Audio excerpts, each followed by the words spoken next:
Tas ir vecs Ventišs. Es esmu nācis no Ventspils, un tur bija kāps šerpāks nekā šitās. Un tur pagāja man arī bērnība, un es ļoti nevarētu iztikt nevienu dienu bez jūras. Man dzīvē bijis tādi mirkļi, kad ir nācies dzīvot Argentīnā, Urugvajā, un diezgan ilgi. Un tur ir okeāns. Un okeāns ir patīkams, ārkārtīgi spēcīgi viļņi, ārkārtīgi spēcīgi akmeņi. Bet šis miers, šī dvēseles līdzsvara sajūta laikam ir iespējama tikai šeit. Dvēseles mieru var iegūt vien šeit. Tā pirms 18 gadiem teica Ivars Ķesbers. Kas ir mainījies pa šo laiku? Ivara vairs nav, koki ir izauguši lieli, bērni izauguši, bet jūra palikusi nemainīga. 30. martā Ivaram būtu 70. Kas tad bija Ivars Ķesbers? Pēc diploma jurists, pēc aicinājuma diplomāts un žurnālists, bet visvairāk, acīm redzot, politiķis, kurš ir izgājis daudz dažādu posmu, gan PSRS laikos, dažādos kabinetos, gan atmodas periodā, gan brīvās Latvijas laikā, atgriežoties politikā un kļūstot par 6. Saeimas deputātu. Šodien mēs Ivaru visvairāk atceramies ar vienu frāzi – ar garaspēku pret karaspēku.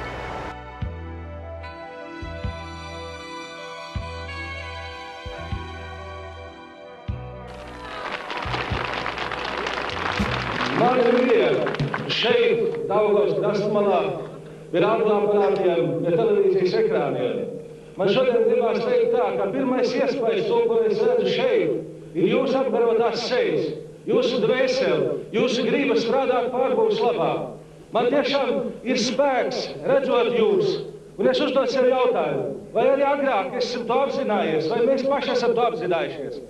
Jā, ir bijuši tādi brīži, atcerieties dziesmu svētkos, kad ir skanējis Līgo vakars, kad ir skanējis Gaismu pilns. Mēs arī esam bijuši apgaroti, spēcīgi. Un tomēr šodien mēs esam pulcējušies pirmai mūsu pārbūves īstai manifestācijai Daugavas krastmalā. Tāda nekad nacionāla manifestācija ar politisku raksturu nav bijusi. Es sveicu jūs šodien, un es esmu lepns, kad es esmu kopā ar jums.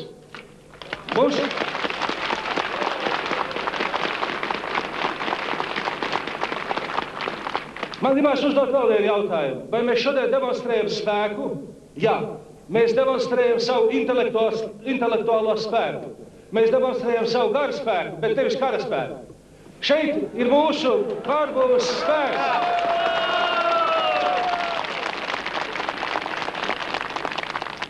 Šodien mums ir jāapzinās, ka nevis tauta pret tautu, bet Latvijas tauta pret staļinismu, pret neostaļinismu. Tam ir jābūt mūsu lozungam, un tam ir jāapgaro mūsu tālākie darbi. Man šeit priekšā ir viens lozungs. Partija, ar ko tu esi? Jā, tas jautājums ir tieši man. Tas jautājums ir visiem Latvijas komunistiem. Ar tautu, jo citādi Latvijas komunistiskā partija nevar pastāvēt un nevar būt.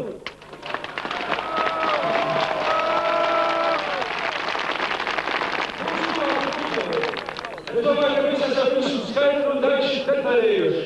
Latviešu valodai būt valsts valodai, vienīgai valsts valodai mūsu republikā.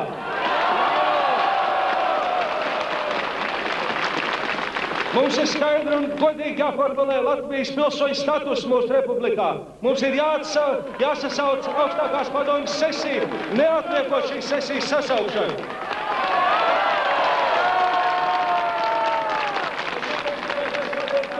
Es ļoti gribētu, lai šie aplausi, lai šīs apkarotās sejas un mūsu domas būtu zināmas Maskavā. Es ceru uz to, jo es ceru visiem veselīgiem spēkiem, kuri ir kopā ar mums, gan šeit, gan tribīnē, gan arī skatoties mūsu televīzijā un radio pārraidēs. Stiprināsim šos veselīgos spēkus. Tāpēc es vēlreiz gribu atkārtot, nevar būt Latvijā pārbūve un Maskavā nē. Var būt pārbūve vai nu nē. Un šodien visi tie, kas mēs esam šeit sapulcējušies, lai atceramies, ka mēs ar jums vai nu dzīvosim, vai aiziesim arī bojā. Pārbūve ir tikai viena un tā ir kopīga.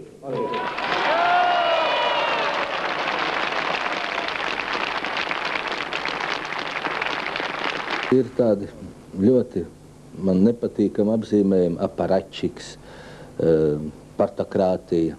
Ar to parasti tiek domāts šie funkcionāri, kuri savā laikā lielā mērā patiešām ir nopelnījuši šos apzīmējumus. Šobrīd situācija mainās. Ne tik strauji, kā man personīgi gribētos, bet nāk jauna paudze, un paudze, kura grib reāli izmainīt situāciju. Bet šeit ir vairāki momenti. Partijas darbinieks nav sociāli nodrošināts, nav sociālas garantijas, jo ir daudz cilvēku, kuri godam kalpojuši partijai, bet pazaudējuši savu pamatu profesiju.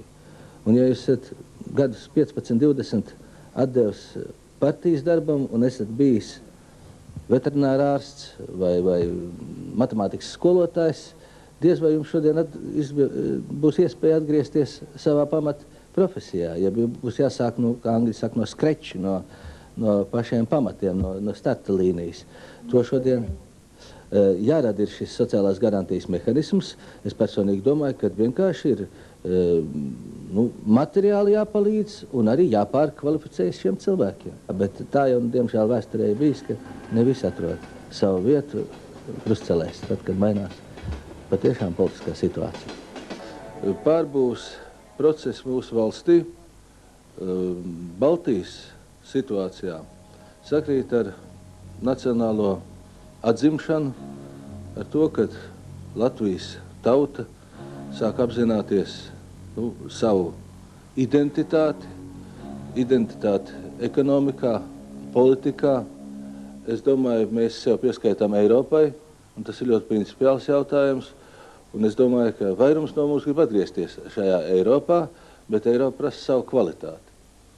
Un šajos procesos, ja kompartija neatradīs savu vietu, orientētu cilvēku vārdā, cilvēku interesēs, orientētu Latvijas neatkarības interesēs un neizveidos savu platformu, jo tam viņi ir ilgstoši, tas ir process, tāda pat vispār nav vajadzīga.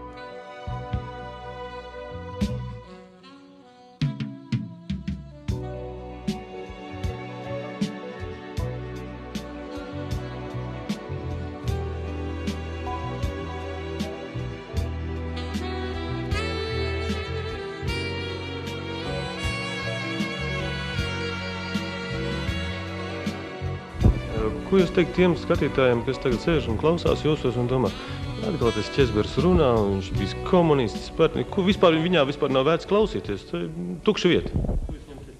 Es gribētu teikt tā, jūs paskatieties uz savu biogrāfiju pirmām kārtām, jūs paskatieties uz to biogrāfiju cilvēkiem, kas ir šodien politiski aktīvi. Es pieņemšu, nekādā gadījumā nevar pārmest mūsu prezidentam Guntam Ulmanim, ka viņš ir bijis 28 gadus PSKP biedrs un tā tālāk. Tā ir bijis mūsu paudzes biogrāfija, un ja jūs gribējāt būt interesants, gudrs un noderīgs gan Latvijai, gan savai ģimenei, gan arī pats sev, tad jums vajadzēja spēlēt tos spēles noteikumus, kādi bija uzspiesti. Ja? Un ja jums izdevās kaut ko izdarīt labu, man jau nosauktai, gan mūsu sabiedrībai, valstī, gan arī savai ģimenei, tad tā sacīt, jums vajadzēja zināmā mērā ievērot šo spēles noteikumus. Es neuzskatu, ka man pagātne bijis tikai kļūdu virpulis. To, kad es kā nacionālais kadrs tika nosūtīts strādāt uz Zviedriju un strādāju pa protokolu šefu savam vēstniekam, tajā laikā PSRS vēstniekam, bet cits iespējas nebija, ja tu gribēji strādāt savā profesijā. Ja? Es 18 mēnešus esmu bijis pat sekretārs, ja, bet man izslēdz no šīs partijas par darbību pret šo partiju. Ja.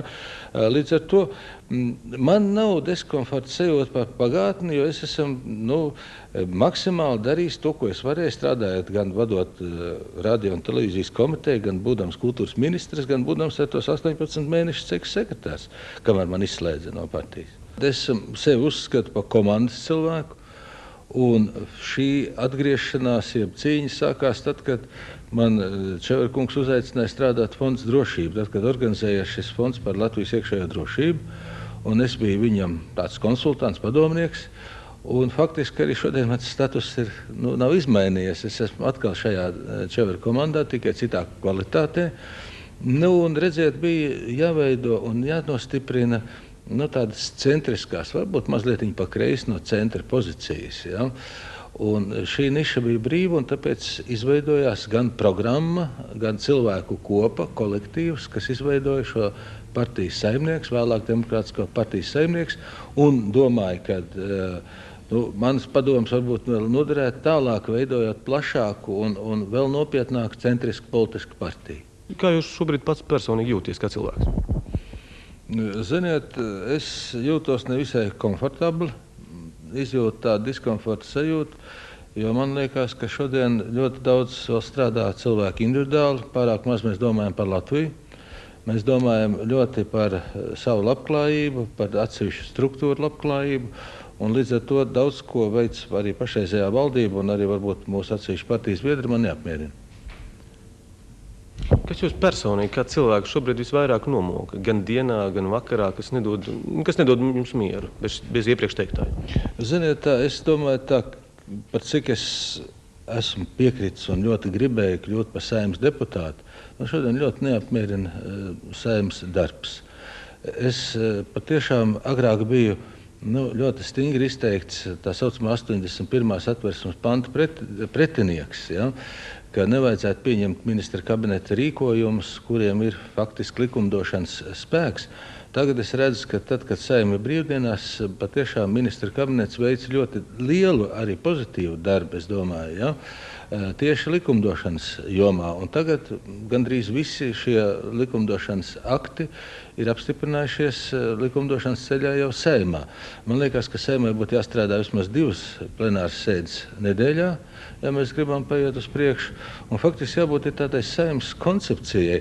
Es tagad jūtu, ka mēs it kā virzamies no tā, kas ir sagatavots katrai konkrētai sēdē vai drusku uz priekšu. Es domāju, ka jābūt kaut kādai konkrētai likumdošanas stratēģijai. Tas ir jāizstrādā Saeimas frakcija padomē un varbūt arī to partiju pārstāvjiem, kas veido valdību. Sakiet, vai par šiem gadiem jums šobrīd ir palicis kāds hobijs arī? Ziniet, jā. Es joprojām sevi uzskatu par cilvēku, kas ir specializējies šajās starptautiskajās attiecībās un arī vēsturē. Es strādāju pie materiāliem, kurā es gribētu beigās nopublicēt grāmatu, parādīt un pierādīt, ka pasaulē ir beidzies 80. gada beigās 3. pasaules karš.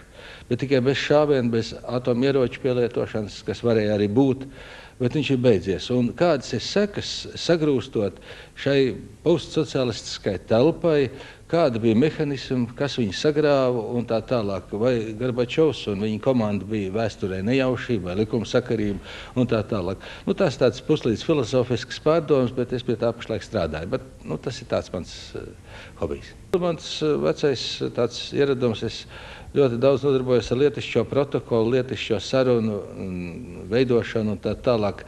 Drusku klasu arī studentiem, bet tā ir tāda tīra man izklaide. Sakiet, ir tāds muļķīgs teiciens brīvais laiks. Kā jūs to skaties un vai jums tāds ir? Jā, es mēģinu atrast šādu brīvo laiku. Tas ir pamatā svētdienās. Nodarbojos ar savu 3 gadus veco dēlu. To es uzskatu par milzīgu sasniegumu un iespējamu tā.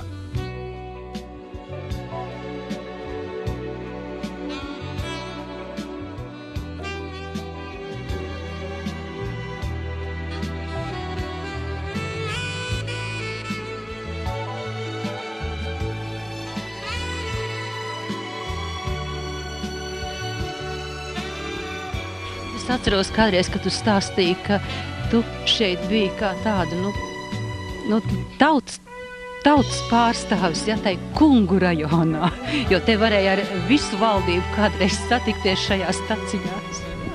Tā vēl tagad var satikties, bet, es nezinu, es jau redzu tos kungus neuztver tā kā kungus, es ar viņus uztveru kā cilvēkus, man viņi netraucē, tagad jau vairs nav tā, ka speciāli te lēja asfaltu kungiem vai ko, tagad vairs neko nedara, tas kungs arī brien tāpat par to mēžu. Visi mēs te vienādi. Teiksim atklāti, mēs viens otru satikām un iemīlējām šeit. Es gan gāju toreiz pa to kungu taku. Tā tas bija. Te pirms dažām minūtēm kafiju dzerot un viss, man liekas, tas ir kolosāli, jā. mājās ir cilvēks, kurš zina šo diplomātisko protokolu, un ka tas viss jūsu ģimenē laikam ienāk tā pie kafijas. Tā ir mana mīļā tēma. Es domāju, ka te Miks varētu pateikt visvairāk. Ko? Par diplomātisko protokolu. Atceries, kas iemācīja tev likt salt uz kreisā ceļa. Kā mēs, es mācījos tajā ļoti nepareizajā diplomātiskajā akadēmijā, Maskavā. Un man bija tāds Malačkovs, bijušais PSRS, tās bijušās PSRS vēstnieks Norvēģijā, bet mēs bijām 5 studenti tikai, un mums veltīja dienām, šo diplomātisko protokolu, un viņš teica, запомните навсегда, тичь и женщину только руками. Un es paņēmu ļoti kraju un klasu, izteicienu, bet es tikai gribēju teikt to, ka man ir viens tikai tāds personīgs aizvainojums. Mēs spēlējām dienām grāmatas, izspēlējām memārus, Un es nezinu, kāpēc mani mūsdienu liks sieviešu lomās, Tas man vienmēr aizskaitināja, jo es biju Indira Gandija, es biju Golda Meira, es biju Margaret Thatcher un tā tālāk. Un man vajadzēja vienmēr spēlēt cauri šīs sieviešu lomas, un tāpēc man vajadzēja tad man kolēģi vietā iejusties kaut kādā tā sievietes amplā. Jo mums bija iespēja, mēs sēdējām 5 cilvēki, viens no tiem bija Čehs, un 3 krievu un 1 latvietis. Un mums bija iespēja piezvanīt uz ģenerālu štabu, uz ārlietu ministriju, Gromīkā palīgam un tā tālāk, vai ne? Un paprasīt mums iedot datus, lai mēs varētu izspēlēt tālāk, kā uz tās kartas būs bīdīt šos te. Un viņiem bija vienmēr vieglāk, viņi vienmēr tā kā vīrietis ar vīrieti izrunājies. Man mūždien vajadzēja tālot Indira Gandiju.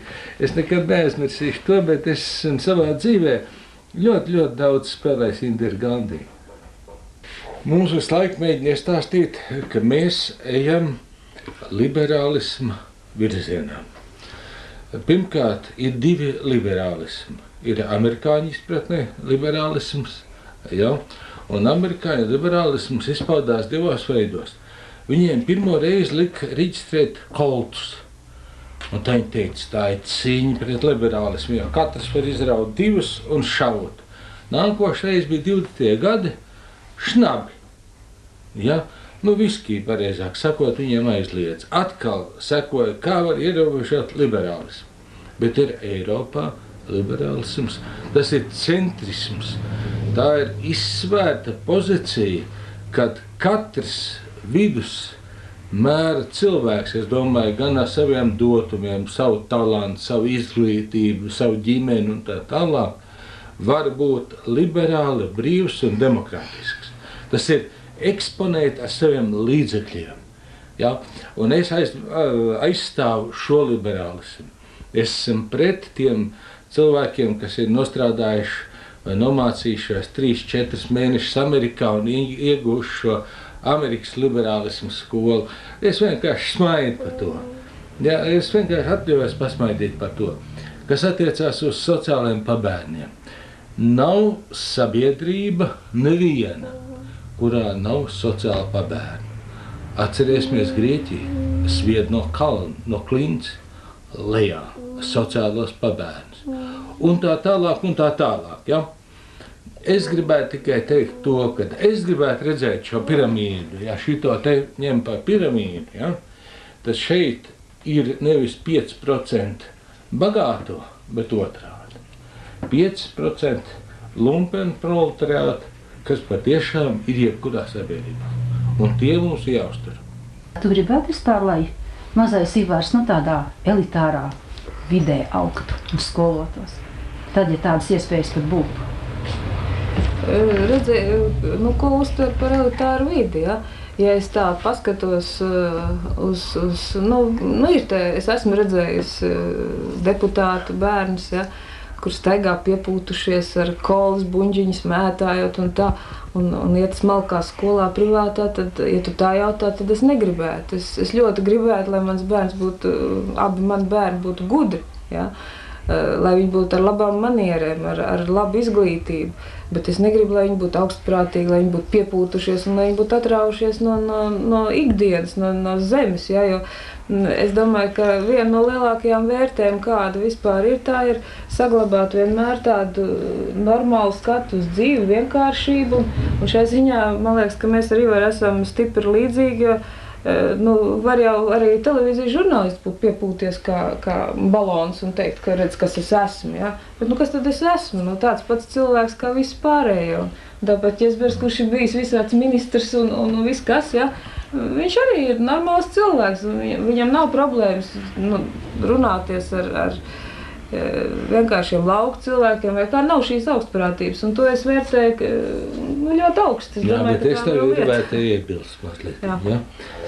Es ļoti gribētu, lai abi puikas studētu labās rietumu skolās, bet lai viņi atbrauktu atpakaļ, apprecētu latviešu meitenes un strādātu šeit. Mēs ejam Eiropā. Labi, es piekrītu. Es gribu būt tur. Cik ir Stokholmā privāta skola? Uzdodiet man tādu jautājumu. 6. Ja? 6 bagātās Stokholmā. Ja? Cik ir muitas Rīgā? 94. Cik ir Stokholmā? 8. Es vienkārši gribētu pastāstīt par to, ka mēs vēl tālu no tā, ko man kundze teica, vai ne, līdz tai Eiropai. Ja? Jo mums jāsalīdzinās ir citādākā veidā. Nevis, ka katram zolīdam tirgonim ir sava muita, kur viņš varētu visiem nomaksāt, ja? Un uzlikt attiecīgos zīmogus. Ja? Bet es gribētu, lai augsti elitārās skolās varbūt ietu patiešām elitāri bērni. Droši vien, ka tā. Jā, es esmu kristīts, un es esmu kristīts Popas draudzēji, tāda neliela draudze pie Ventspils pusē. Ja? Un es baznīcā, diemžēl, vai par godu tam, esmu kāzās vai bērēs. Protams, Ziemassvētki, kas ir kaut tāds saudabīgs mirklis. Ja? Jā, bet tā jau arī bija tāda vienu brīdi jocīga parādība, ja? Ka tajos dievkalpojumos, ko translēja televīzija, sēdēja arī ievērojamie valdības cilvēki. Jūs zināt, kas pirmais atļāva domu baznīcā noturēt svētu brīdi? Tas bija Jezbers Ivars, un pēc tam dabūja rājienu partijas centrāla komitejas birojā par to, kad 88. gadā atļāva pirmo reizi noturēt dievkalpojumu, un šo rājienu man ierakstīja Garbanovs Anatolijas. Bet droši vien kāds no malas tagad teiks atkal, ka viņam tas noteikti bija pasūtījums, un tas bija pēc scenārija atļaut dievkalpojumu. Redziet, ja es būtu dzīvojis visu dzīvi pēc scenārija, tad es nebūtu nonācis tik siltā ģimenē. Sestās Saeimas laikā Ivars kļuva par Baltijas asamblejas Latvijas delegācijas vadītāju un diezgan daudz enerģijas un spēka veltīja tieši Baltijas vienotības jautājumiem. Man bija tas gods un prieks kopā ar Ivaru veidot raidījumu studentiem Latvija, Baltija, Eiropa.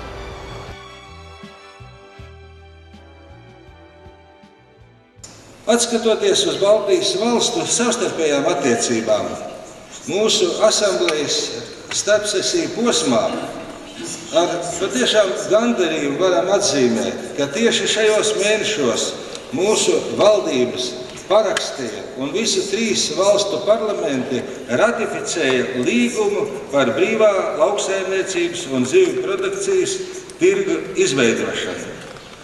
Atcerēsimies, kolēģi, ka vairāku Baltijas asambleju garumā tā ir bijusi mūsu griba un mūsu iniciatīva.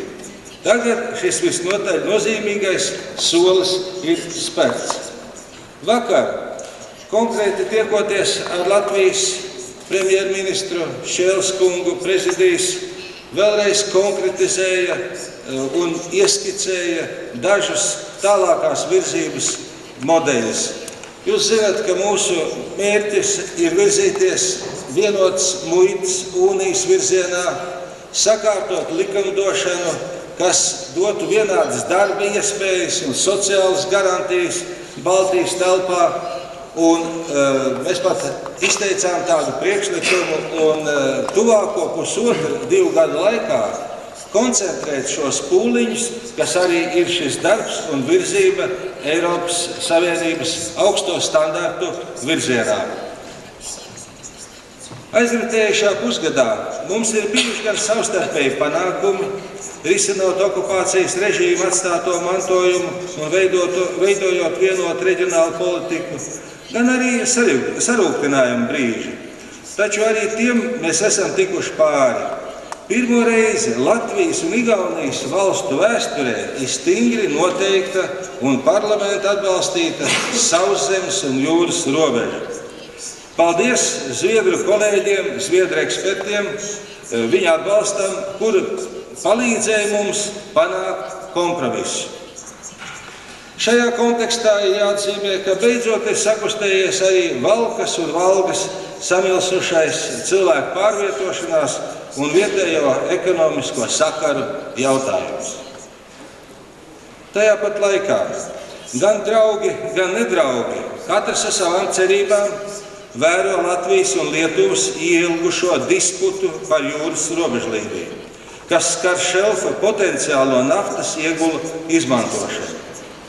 Domājams, ka vismaz Baltijas asamblejas delegācijām ir jānonāk līdz kopsaucējam, un proti, šī problēma būtu atrisināma vēl šajā gadā, kompromisa rezultātā. Esmu pārliecināts, ka ir vajadzīga politiskā griba, nevis gaidīšana uz starptautiskām tiesām vai vidutājiem. Mums piedāvātā jaunā sadarbības programma Partnerattiecības mieram plus ir ne tikai Atlantijas Savienības kvalitatīva jauna rīcības programma, bet arī iespēja mums piedāvāt realizācijas variantus. Partnerattiecības mieram plus ir jābūt konkrētam rīcības plānam, pārskatāmam un labi saprotamam visiem mūsu valsts pilsoņiem, kā arī draugiem un arī mūsu nedraugiem. Ar to es saprotu elastīga, pastāvīga, ilgstoša sadarbības mehānisma izveidi starp Baltijas valstu valdībām un NATO. Mums ir nepieciešama daudz atbildīgāka kopēja pieeja robežu sakārtošanā ar Krieviju un Baltkrieviju. Tostarp tas ir arī jautājums par organizētās noziedzības apkarošanas efektivitāti, un tas ir visu mūsu interesēs. Ja jau mēs nopietni runājam par visu mūsu kontinenta drošību, tad pienācis laiks panākt Baltijas jūras telpu bez kodolieročiem, mazināt militāro potenciālu Kaļiņingradas apgabalā. Mums ir jāveicina starpparlamentārie sakari ar Krieviju, Baltkrieviju, kur liecināt par mūsu politisko gribu palielināt drošību sabiedrībā, nevis pretdarbībā lielajam austrumu kaimiņam. Mums jāiestājās par plašu dialogu ar demokrātisku Krieviju, jo nevar apšaubīt faktu, ka šai lielvalstī ir noteikta loma un vieta jaunās drošības sistēmas veidošanā Eiropā. Nākošā gada aprīlī Rietuma Eiropa atzīmēs vēsturiskā Maršala plāna 50. gadu dienu. Lai arī Baltijas valsts Jaltas procesa rezultātā tika atstātas PSRS režīmā, ASV tālredzīgā politika ļāva Eiropā pazemotiem un sakautiem spērt ātrus atvesaļošanās soļus. Tieši šī saimnieciskā rezonanse lika pamatus demokrātisko vērtību stiprumam Eiropai un stabilai transatlantiskai sadarbībai. Gribu likt priekšā un nākt ar iniciatīvu Baltijas asamblējai kopā ar Eiropas Savienību un NATO pētnieciskajiem institūtiem sarīkot konferenci diskusiju par Maršala plāna ideju nozīmi gadsimta mijā postsociālismu telpā. Latvija, Baltija, Eiropa. Laiks tuvojas gadsimtu mijai. Pulkstenis neapstājas. Tādēļ izmantosim šīs minūtes, lai vērotu, kā top Latvijas nākamie politiķi, deputāti, ministri, diplomāti.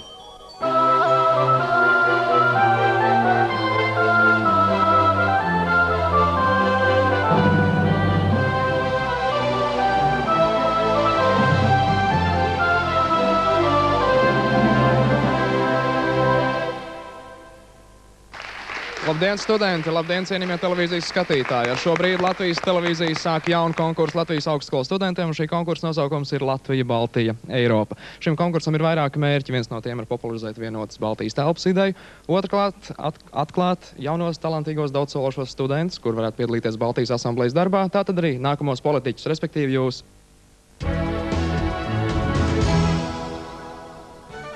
Ivars Ķezbers. Šobrīd Baltijas asamblejas prezidija priekšsēdētājs, 6. Saeimas deputāts no frakcijas Saimnieks, šīs TV spēles krustēvs.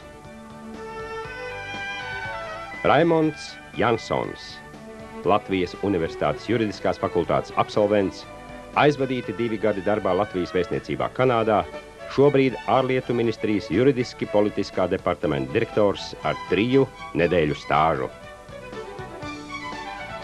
Māris Ruzītis, 6. Saeimas deputāts, pārstāv frakciju Tauta un taisnība, viens no 20 Latvijas delegātiem Baltijas asamblējā, kaislīgs motosporta līdzjutējs. Ekspertiem ir iespēja uzdot vienu papildu jautājumu katram spēlētājam, tātad par atbildi, bet vienu papildu jautājumu. Es gribētu Igaunijas grupas vadītājiem uzdot sekojošu jautājumu. Vai neskatoties uz sarežģītām Krievijas un Igaunijas robežu sarunām, ir tomēr notikusi draudzīga teritorija apmaiņa šajā laikā? Un ja tāda ir, vismaz iezīmēt reģionus, kur? Jā, tas ir noticis Narva, Ivangoroda. Tur ir Igaunijā zinām kompensācija. Lietuvas ārlietu grupas ekspertam jautājums. Vispirms es gribētu teikt tā, ka Lietuva salīdzinājumā ar Latviju un Igauniju ir kā valstiski visvecākā valsts vēsturiski. Un šajā gadījumā es gribētu tomēr precizēt, kad Lietuva ieguva un atjaunoja tās robežas, kuras viņi šodien atzīst par pareizām.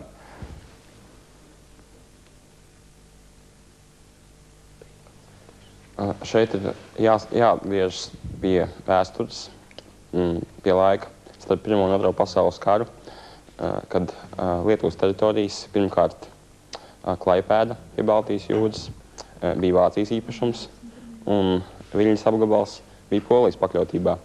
Un Otrā pasaules kara rezultātā Lietuva šīs teritorijas atguva. Jā, paldies! Latvijas delegācijas vadītājai. Sakiet lūdzu, vai jums ir zināms, cik kvadrātkilometriem, cik lielu platību mēs tomēr pretendējam atgūt no Krievijas?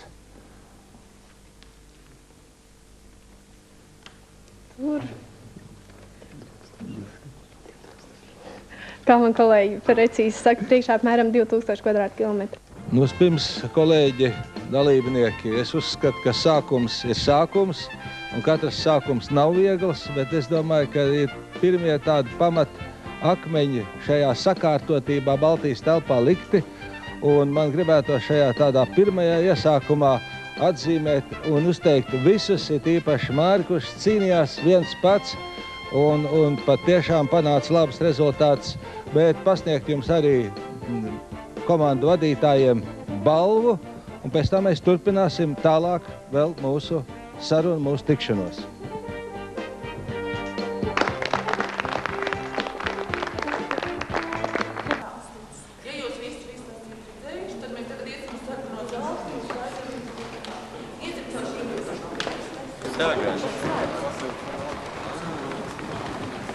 Es ir labprāt gribētu redzēt pumpēt. Otrā rinda, trešais solis. Šis sākās darbs, es vēlēs sākt.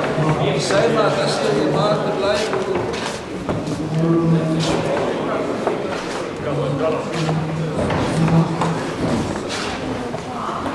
Baltijas asambleja dzima pirms 5 gadiem, mums ir 5 gadu jubileja, 91. gada 8. novembrī, un dzima kā pirmā tāda organizēta, es gribētu teikt, tautas ievēlēta sadarbības forma, jo tā bija pirmā parlamentārā sadarbības grupa, 20 parlamentārieši no katra parlamenta, attiecīgi no Saeimas, Rīgīgegu un Seima mūsu kaimiņu valstīs. Kāda ideja? Jūs saprotiet, ka vienoti mēs esam interesanti viens otram, un mēs vienoti esam interesanti saviem draugiem. Nevienoti, strīdīgi un kašķīgi mēs esam interesanti tikai saviem nedraugiem, ja pat ienaidniekiem, sauksim tā. Gribētu jums pateikt, tagad preses pārstāvi ir aizgājuši. Starp Baltijas valstīm pieaug konkurence savā starpā, sāņcensība. Ņemat to vērā, es vēlreiz saku, es to nedrīkst teikt, kā viens no baltiešiem šajā sfērā, bet tā kā Vītola kungs teica, mēs jūtam ik uz soļa konkurenci.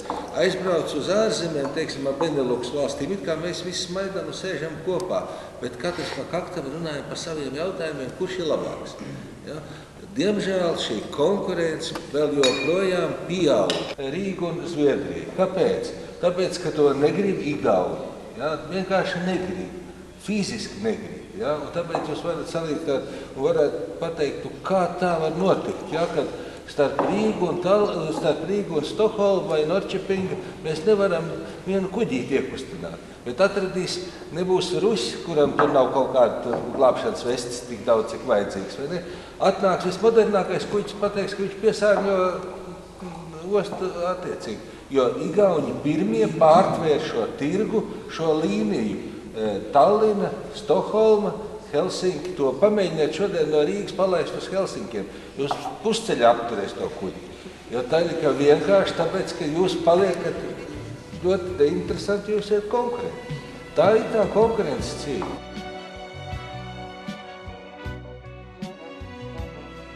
– 1992. gadā, ārstējoties no smagas slimības Stradiņa klīnikā, Ivars uzrakstīja grāmatu, atmiņu, stāstu Ivars Ķesbers durvīs. Tā tas bija. Uzskatu par savu uzdevumu. Šogad Ivara 70. jubilejas gadā darīt visu, lai šīs atmiņas iegūtu grāmatas apveidu.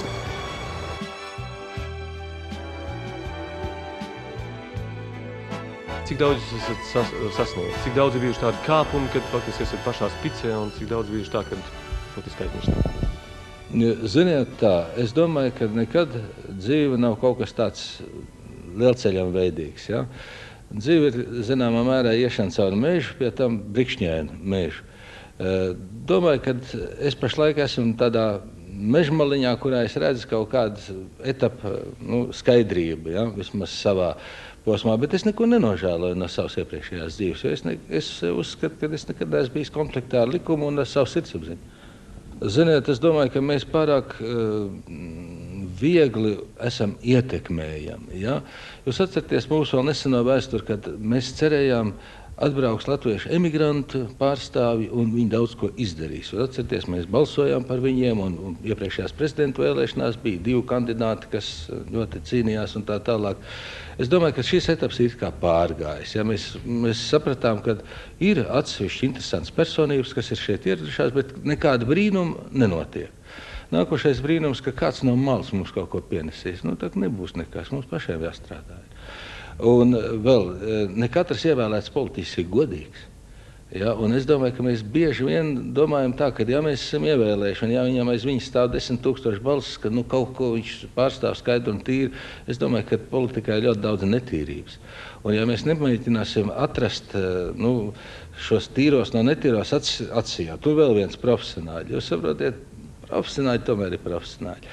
Un es atbalstu jaunību un jaunas cilvēks, bet ticiet man, kad fizikā var atklāt likums 20 gadu vecumā un šahā var kļūt par pasaules čempionu, bet politikā redzēt ir vajadzīga puna un dzīves pieredze. Un es tāpēc vēlreiz atkārtoju, ka man patīk profesionāli pieeja daudziem jautājumiem. Ja jūs šobrīd taptu ievēlēts, pieņemsim, par Latvijas valsts prezidentu, kas būtu jūs pirmie soļi? Godīgi sakot, man ir daudz dzīvē bijuši sapņi, bet ne tādi. Pirmkārt, es gribētu, lai tauta zinātu skaidri man programmu. Ja? Ir jābūt šādai programmai. Un pirmkārt, ko es pateiktu, mīļie cilvēki, prezidents jāievēl visai tautai, nevis 100 deputātiem, lai ar cik viņi būtu skaisti un ģeniāli, ja viņi tā domā. Es neesmu tas vienīgais no 99, kas nedomā tā. Bet tad es būtu par visu tautas ievēlēt prezidentu, par to, ka satversme ir nenoliedzama novecojusi un daudz kas ir jāgroz viņā, pamata var būt, bet viņi ir jāmaina konstitucionāli likumi. Un es uzskatu, ka ir jābūt skaidrai, progresīvai politikai, gan realizēt ārpolitiku, gan it īpaši Baltijas telpas sakārtošanā. Katrā gadījumā ir vajadzīgs lielāks lidojums, jūs saprotiet, un ir jāspēlē kā kanādas hokejistam līdz pēdējai svilpē. Es nevaru cienīt to prezidentu, kas pusgadu pirms viņa pārvēlēšanas sāk domāt, kā saglabāt savu krēslu. Es uzskatu, ka tā nav vērts. Ziniet, man nepatīk tas, ka daudzi ir vīlušies demokrātiskā Latvijā. Es nezinu, cik jūs to jūtat, bet es bieži vien jūtu, vai tādēļ mēs, var sakot, patiešām esam gājušajās 80. gadu beigās milzīgās masas demonstrācijās, pasākumos, izdarījuši šo politisko spiedienu un tā tālāk. Man otrs nepatīk, kad ir cilvēki, kuriem ir maza dzīves bagāža un zināšana bagāža, ļoti grib kļūt ātri bagāti un ļoti grib to izdarīt uz citu rēķinu. Es, godīgi sakot, uz to nebija arī daudz rēķinājies. Es biju iedomājies, ka būs vēl, zinām, tāds zirgsts saglabāt, Latvijas intereses. Ja? Šodien bieži vien runājot ar politiķiem un politiskām partijām, jūs tādu iedzienu, ka Latvijas intereses nedzird. Ja runa, bet kas man par to būs un kā mēs sadalīsim? Ja? Un tas man stipri vien traucē. Jā. Pie katra cilvēka, pie kā mēs braucam, es lūdzu ierakstīt, ja tas ir iespējams, jūsu dzīves moto, un pēc tam arī viņu nolasīt. Tā, es uzrakstīju ļoti vienkārši tos vārdus, ko es jau teicu, būt saskaņā ar savu tautu, savu ģimeni un savu sirdsapziņu.